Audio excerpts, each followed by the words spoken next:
예수는 누구일까? 세 번째 강의입니다. 누가복음을 통해서 보는 거죠. 그래서 제목을 누가의 눈, 교회 역사를 위한 복음서다 라고 정해보았습니다. 복음서 저자 중에 누가는 참 독특하신 분이에요. 헬라어 지식도 풍부하고 그분은 안디옥 수리아 지역에 유명했던 의사 같아요. 외과 전문의였지요. 예루살렘의 핍박으로 인해서 흩어지는 그리스도인들이 안디옥까지 와서 복음을 전했지요. 누가는 아마 그들을 통해서 예수에 관한 소식을 듣고 이제 그 안디옥 교회에 소속해서 바울과 바나바의 영향을 받았던 것 같습니다. 그리고 그는 의사의 직업을 포기하고 이제는 바울의 선교 일원으로 나선 걸 볼 수 있지요. 자, 오늘은 이렇게 누가복음에 그려진 예수는 어떤 모습일까 살펴보겠습니다. 먼저 이 누가복음은 주 80년에서 85년경에 기록됐다고 학자들이 대체로 말합니다. 미국의 워싱턴에 위치한 카톨릭 대학교에 명예교수직을 지냈던 피츠 마이어라는 분이 있는데 그분이 여러 정황을 살펴보고 그래도 객관적인 주장을 합니다. 누가복음은 예루살렘 멸망 이후 10년에서 15년 후 대략 80년대쯤에 기록을 했다 하는 겁니다. 그러고 나서 곧 사도행전도 집필했죠. 이렇게 해서 누가가 쓴 두 권의 책은 교회 사회에 대한 아주 성경, 정경으로서의 귀한 가치 있는 바이블입니다. 자, 이제 누가복음을 중심으로 예수의 정체에 대해서 보겠습니다. 첫째, 예수는 평화의 구주라는 거예요. 세이비어, 구주. 왜냐하면은 이 누가복음에만 예수의 탄생 기사 중에 로마 황제 아우구스투스에 대한 기록이 있고 또 그 밑에서 일했던 총독 구레누의 인구 조사가 기록되기 때문에 그렇습니다. 이 아우구스투스는 로마 제국의 최초의 황제였고 그 아우구스투스라는 별칭이 붙어서 그 위의 모든 황제들은 아우구스투스라는 이름이 저절로 붙게 되는 거예요. 그분이 행한 가장 큰 치적은 팍스 로마나입니다. 로마의 평화를 그 전 세계에 누리도록 융화 정책을 한 거지요. 그래서 그의 이 평화 정책은 2세기 동안, 그러니까 주전 27년에서 주 180년 동안 로마 세계를 평화로 이끌었다는 겁니다. 자, 이 구레누는 어떤 사람일까? 구레누는 원문에 보면은 총독으로 나오는데 그것은 임시 총독을 말해요. 그러니까 이 원래 총독은 원로원의 그 과정을 거쳐서 승인을 받고 최종적으로 황제가 임명하는 거예요. 그러나 이 구레누 같은 경우는 임시 총독으로서 특별직이에요. 그러니까 급하게 원로원의 청문회를 할까 그걸 통하지 않고 이제 황제가 단독으로 임명을 해서 급히 직을 수행할 수 있도록 특별직이었다는 거예요. 그래서 이 구레누가 인구조사를 하는데 아마 첫 번째 인구조사라고 합니다. 예수의 이 탄생 시절에 그 수리아 지역의 임시총독으로 있으면서 황제의 임명을 받아서 인구조사를 했다는 거예요. 그가 이 인구조사를 잘 하고 나서 이제는 주후 6년경에 이제 정식 총독으로 임명을 받았다고 합니다. 아무튼 예수님이 탄생한 그 시기를 이렇게 황제와 총독을 거론하면서 그때 언급했다는 것은 어떤 의미가 있을까? 적어도 두 가지 의미가 있죠. 첫째로 예수님의 탄생은 베들레헴에서 태어나셨지만 그 유대를 초월해서 전 세계적인 사건이라는 거예요. 그러니까 예수님의 그 탄생은 지역에 국한되는 것이 아니라 세상 사람을 위해서 태어나게 되었다는 겁니다. 두 번째는 그분을 통해서 주어지는 평화는 로마 황제의 평화보다 더 뛰어나고 영원한 평화라는 말씀입니다. 왜냐하면 베드로가 로마의 백부장이었던 고넬료에게 그의 가정집에서 말씀을 전하는데 그렇게 얘기했죠. 사도행전 10장 36절에서 38절 그리고 43절을 보면은 이렇게 요약할 수 있습니다. 부흥회를 하는 거예요. 환상 가운데에 고넬료가 이제 베드로를 초청해서 그 집에서 복음을 전해 듣는 거지요. 만유의 주 되신 그리스도로 말미암아 화평의 복음을 전하사 이스라엘 자손에게 보내신 말씀, 그 예수님에 대한 소식, 이 복음을 하나님이 화평의 복음을 그 예수를 통해서 전했다는 거예요. 화평의 복음, 다시 말하면 그리스도의 평화, 그리스도의 화평, 그런 거죠. 그래서 이렇게 마지막 결론을 내려요. 그를 믿는 사람들이 다 그 예수의 이름을 힘입어 죄사함을 받는다 하였느니라. 그러니까 십자가의 이 복음을 평화와 연결해서 말씀을 하는 거예요. 실제로 누가복음에는 평화라는 단어가 14번이나 등장해요. 그리고 두 번째 책인 사도행전에 7번 언급하거든요. 이 평화라는 헬라어로 에이레네인데 21번이나 나온다는 거예요.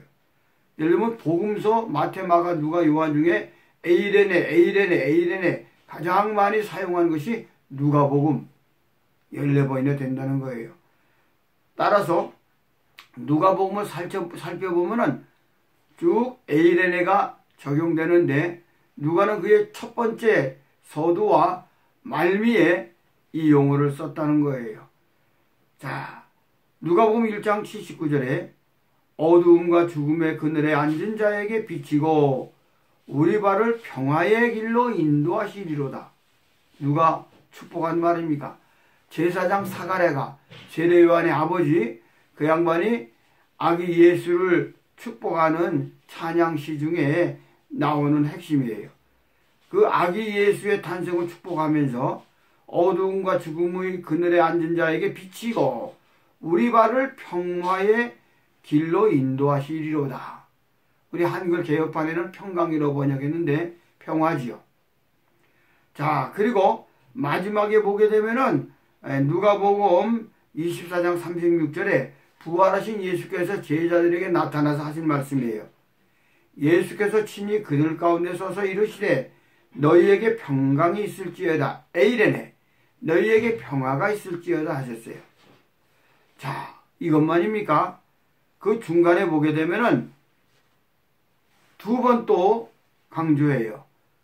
예수님이 탄생했었을 때 한밤중에 목자들에게 보여지는데 그 소식이 전달되는데 하늘의 천군 천사가 축하의 메시지를 전달하지요. 누가복음 2장 14절이에요. 지극히 높은 곳에서는 하나님께 영광이요 땅에서는 하나님이 기뻐하신 사람들 중에 평화로다 아니라 하나님께는 영광이고 사람들에게는 평화다. 예수님이 탄생한 그것이. 그리고 제자들이 그 나귀 타고 예루살렘에 입성하는 예수님을 위해서 이 겉옷을 깔아서 배를 하면서 그러면서 그들이 외친 소리가 있습니다. 누가복음 19장 38절이에요. 이르시되 찬송하리로다. 주의 이름으로 오시는 왕이여 하늘에는 평화여 가장 높은 곳에는 영광이로다 하니 이번에는 하늘에는 평화예요. 가장 높은 곳엔 하나님이 계신 건 영광이라 그랬어요. 이렇게 누가는 타 복음서 기자들과는 달리 독특하게 평화를 강조하고 있다. 저건 어때요? 누가가 그의 복음서를 기록할 때에 뭐 사도행전까지 해서 이 로마 지역에는 기독교를 적대하는 핍박하는 박해하는 세력들이 많이 있었거든요.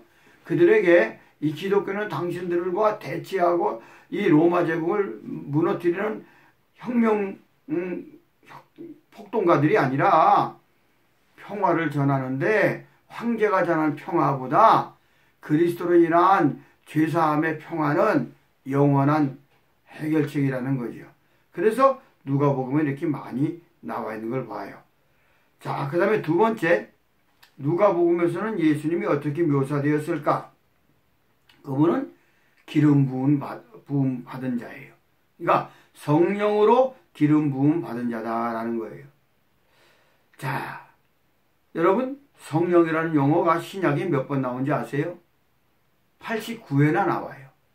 89번. 그 중에 가장 많이 누가 사용할까? 누가가 그래요. 그분의 복음서에 11번 나와요. 11번. 11번. 그리고 사도행전에 엄청나게 많이 나와요. 44번, 2번이나 나와요. 42번.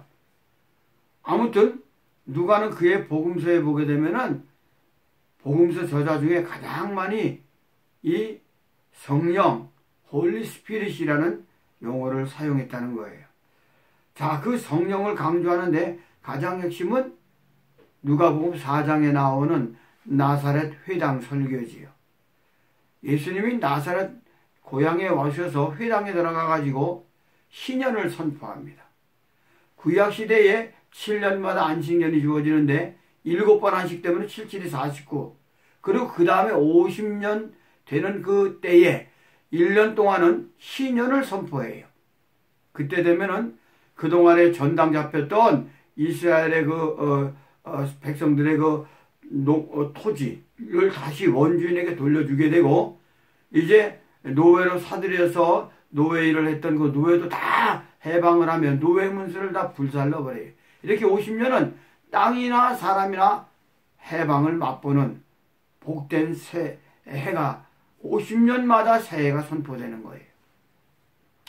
자, 이사야 61장 1절에서 2절, 메시아 시대가 도래할 텐데 종말에 새로운 시대가 오게 되는데 그런 메시아를 통해서 신년이 새롭게 다시 선포된다는 거예요. 영원한 신년이지요.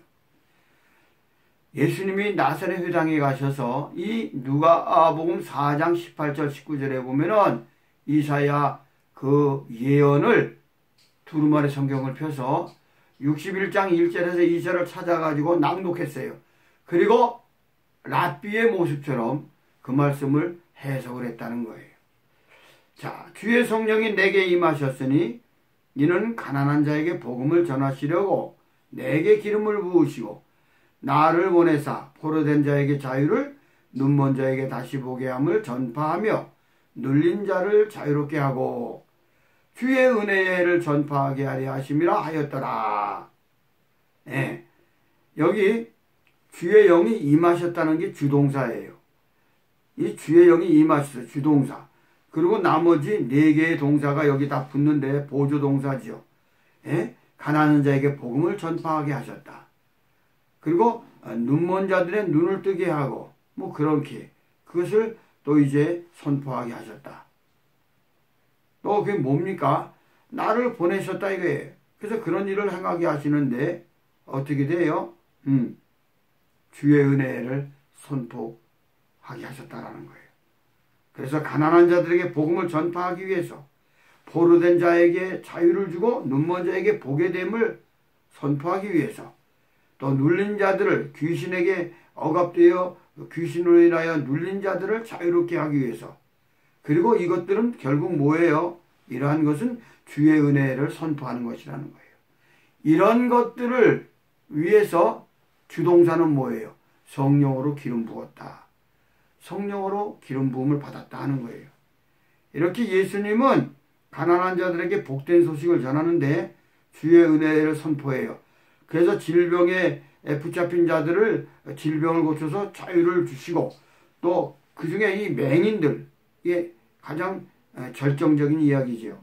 이 병자들 중에 보지 못하는 것, 아이들을 보게 했다는 거예요. 그리고 어때요? 예수님은 귀신을 내쫓음으로 귀신의 압제로부터 눌림을 해방시켜주는 거예요. 이러한 새로운 해방의 해를 선포해서 영혼에서 영혼에 이르는 새로운 신년을 선포했다는 거예요. 어떻게 해요? 예수께서 기름 부음을 받으시면 이런 일을 수행하셨다. 주동사가 기름 부음을 받은 거거든요. 이렇게 누가복음에는 마태와 마가와 요한과 달리 예수님의 나사렛 회당에서 이사야 61장 1절에 2절을 본문을 두루마리를 펴서 찾아서 읽으시고 그것을 자기에게 적용했다는 것을 누가만 자세히 알리는 겁니다.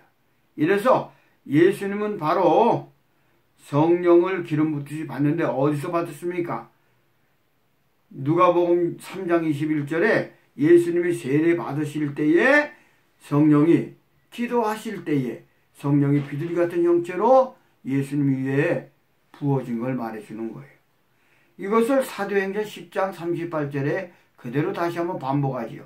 하나님께서 나사렛 예수에게 성령과 능력을 기름 붓듯이 부으심으로 신현사역을 행하셨다라는 거예요.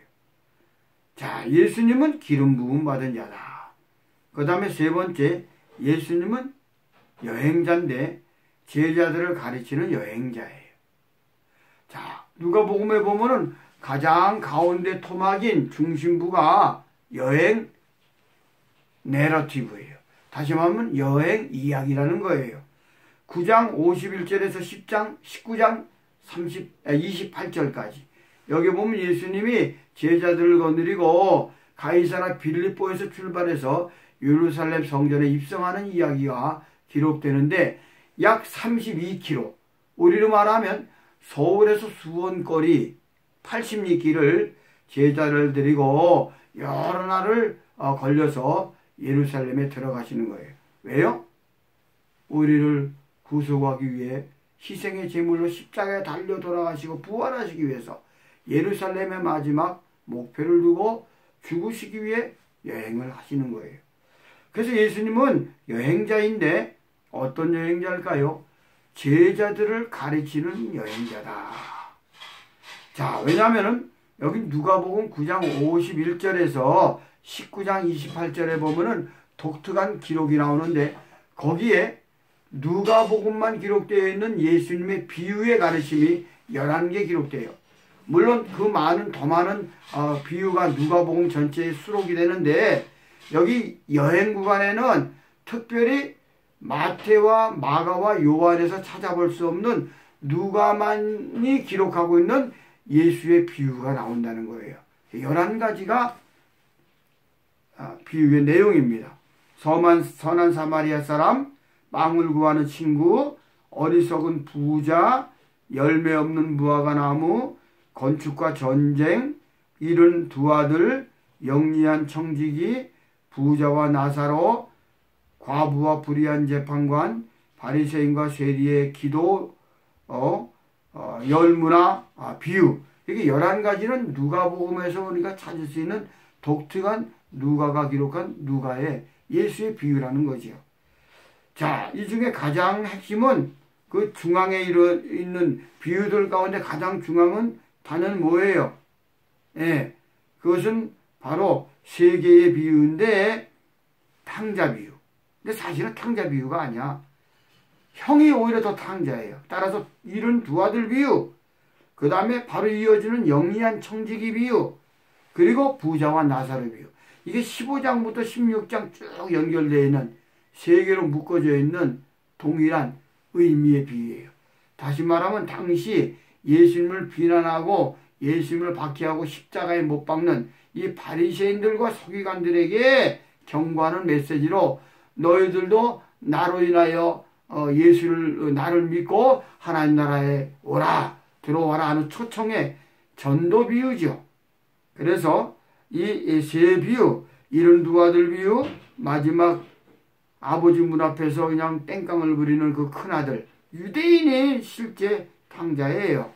그리고 이스라엘 형제들을 갖다 늑탈하는 이 달러 이자 놀이하는 고리대금업자인 바리새인들, 돈 많은 바리새인들, 그 바리새인들 밑에서 일했던 청지기가 자기의 삶을 회개하고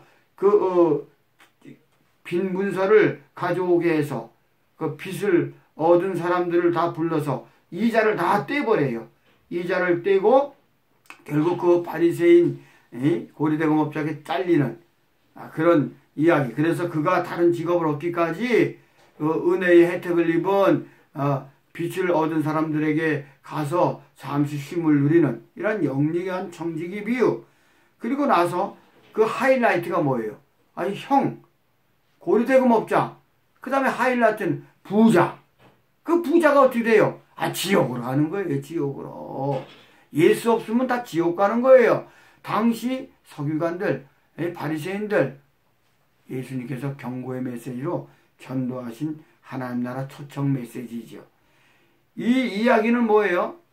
그래서 결국 예수님은 예루살렘 입구에서 여리고에서 삭개오를 구원받게 하고 삭개오를 하나님의 백성으로 받아들이시고, 그리고 이제 예루살렘으로 들어가는 여정 속에 마지막 한 비유가 열무나 비유예요. 마태복음에는 달란트 비유죠. 누가는 열무나 비유로 대치를 해요. 예? 그래서 이 열무나 비유도 장사를 잘 하라는 거예요. 왕이 오기 전에, 주인이 오기 전에, 예수께서 다시 오시기 전에 제자들이 장사를 잘 하라, 하나님 나라를 관리하라는, 복음을 잘 전하고 또 그 하나님 나라를 잘 관리해서 이득을 남기라는 거예요. 그리하면은 주님이 오셔서 상급을 주신다는 거죠.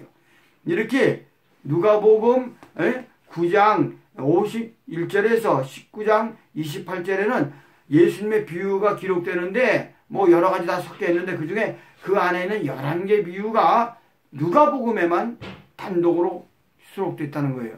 이렇게 예수님은 여행을 하면서 제자들에게 마지막 하나님 나라를 잘 부탁하는 랍비로서 하나님 나라의 정체성을 가르치는 그러한 여행자였다. 그 다음에 세 번째는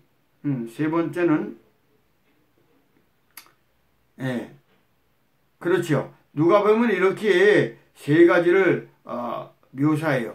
예수님은 어떤 분이라고요?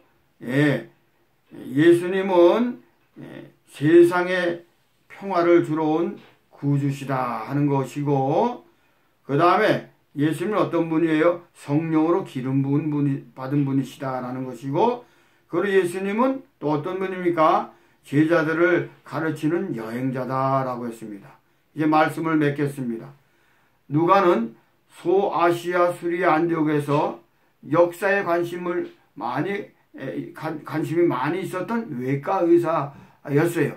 그가 어느 날 예수에 대한 소식, 복음을 듣고 이제 안디옥 교회 소속해서 하나님 말씀에 깊이 그가 이제 헌신하게 되는데, 후일에 바울을 따라가서 2차 선교 여행에 합류함으로 빌립보 선교회부터 로마까지 가는 일에 직접 바울의 동력자로 의료 선교사로서 참여하는 걸 보게 됩니다. 그래서 댕커라는 그 신약학자가 그런 말을 했어요. 이 누가복음과 사도행전, 특히 누가복음을 평할 때 누가는 복음의 생성과 그리고 사도행전에 나오는 복음의 확장을 그의 역사적인 기법과 그의 또 의학적인 해박한 지식으로 이 누가복음과 사도행전의 복음의 생성과 확장을 아주 리얼하게 녹여냈다라고 평가를 합니다. 자, 오늘은 이렇게 누가복음에서 보여지는 예수님의 상에 대해서 살펴보았습니다. 다음 주 목요일에는 요한복음을 살펴보겠습니다. 감사합니다.